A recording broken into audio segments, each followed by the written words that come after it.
Pada kesempatan ini kita akan bahaskan satu daripada banyak hadis diriwayatkan oleh Abdurrahman ibnu Sakhar ad-Dawsi atau biasa dikenali dengan nama Abu Hurairah radhiyallahu an.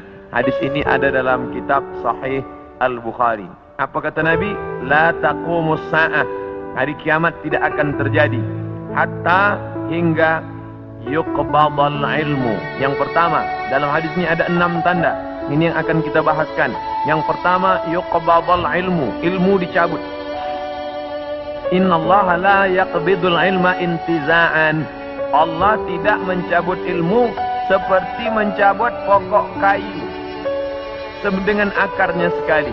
Lalu bagaimana ilmu itu tercabut? Bi mautil ulama, dengan meninggalnya ulama.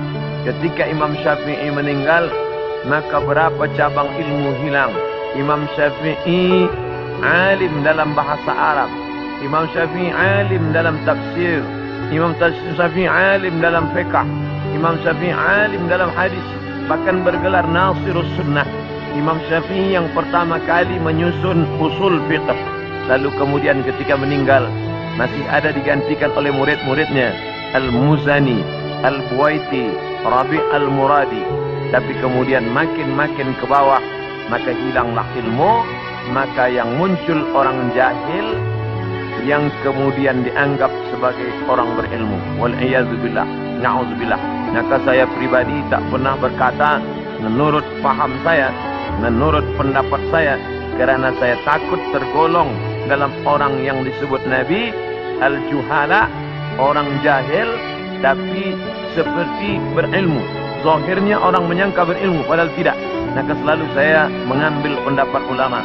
Menurut pendapat Imam Syafi'i, menurut pendapat Imam An-Nawawi, menurut pendapat Ibnu Hajar Al-Asqalani, menurut Imam Az-Zahabi, menurut Imam Jalaluddin Abdul Rahman As-Suyuti, untuk menyelamatkan diri daripada juhala.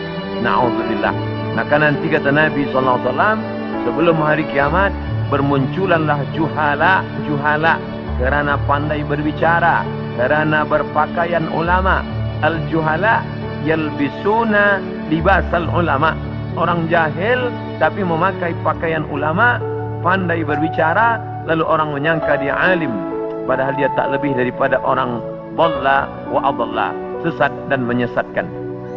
Sebenarnya kiamatnya sudah terjadi pada isinya, tapi alamnya belum kiamat besar. Maka kata ucapan Nabi SAW dalam suatu hadis, idza wussidal amru ila ghairi ahlihi, bila diberikan suatu perkara bukan kepada ahlinya, bukan kepada orang yang faham, fantaziris sa'ah, maka tunggulah kiamat. Makna kiamat di situ bukan kiamat alam semesta, tapi kiamat isinya.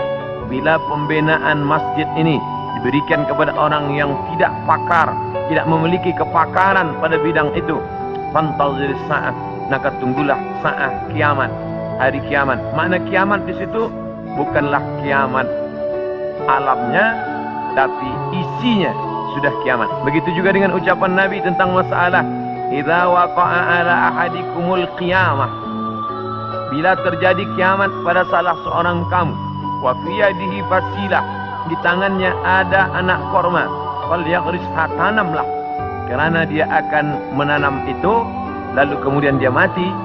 Bagaimana mungkin kiamat terjadi pada satu orang?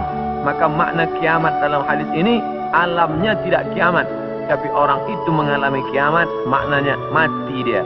Na'udzubillah. Oleh sebab itu maka bahwa kiamat sudah terjadi pada isinya, ya, kerana banyaknya orang jahil. Oleh sebab itu alhamdulillah kita di Malaysia masih ada para ulama, masih ada para mufti, masih ada para habaib. Maka kita datang ke majlis-majlis mereka, hindari majlis-majlis orang-orang jahil yang tidak diketahui sanad ilmunya, yang tidak diketahui dapat dari mana, bahkan mendakwa mendapat dari mimpi. Langsung berjumpa dengan Syekh Abdul Qadir Al-Jilani, langsung saja terus mendapatkan zikir talqin dari Rasulullah SAW tanpa bersanad, tanpa berguru. Padahal para imam mengajarkan kita ada namanya sanad. Al-isnad minad din, sanad itu bahagian dari agama. Laulal isnad Kalaulah bukan kerana sanad, laqala man syaa ma syaa, maka orang mudah saja berkata sesuai kehendak hawa nafsunya. Begitu kata Imam Abdullah ibn al-Mubarak, salah seorang ulama hadis yang amat sangat tinggi ilmunya. Maka Imam Bukhari bersanad sampai ke Nabi Muhammad sallallahu alaihi wasallam. Imam Bukhari mendapatkan hadis itu dari gurunya, namanya Abdullah ibn Maslamah. Abdullah ibn Maslamah mendapatkan dari gurunya, namanya Malik bin Anas. Malik bin Anas mendapatkan dari gurunya, namanya Abu Zinad. Abu Zinad mendapatkan dari gurunya, namanya Al-A'raj. Al-A'raj mendapatkan dari gurunya, namanya Abu Hurairah.